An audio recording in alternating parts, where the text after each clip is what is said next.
How to manage saved posts on Facebook mobile. Hello guys, in today's video I'm gonna show you how to manage saved posts on Facebook mobile. First thing you're gonna do is go to Facebook and then click this three lines here and go down until you find settings and privacy. Click on it and then click settings. This one, activity log,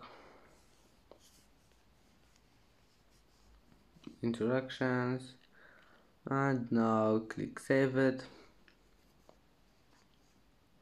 And here you can manage your saved posts, and that's it for today's video. If you like this video, please don't forget to like, don't forget to subscribe, and see you in the next video.